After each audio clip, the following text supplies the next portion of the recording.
Ano ang tawag sa mga Pilipinong kakampi ng mga Espanyol? Tamang sagot ay B.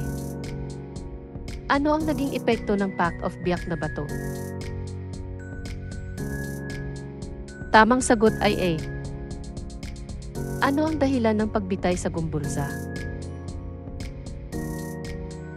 Tamang sagot ay C. Ano ang naging papel ng Treaty of Paris sa kasaysayan? Tamang sagot ay A.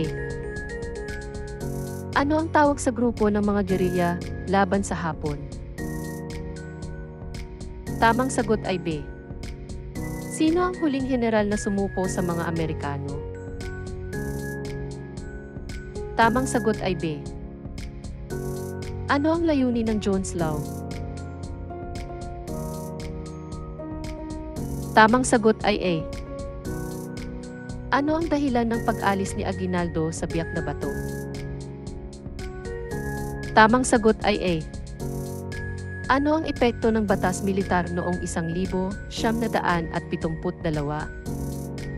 Tamang sagot ay D. Sino ang unang Pilipinong nagkaroon ng sariling imprenta? Tamang sagot ay A.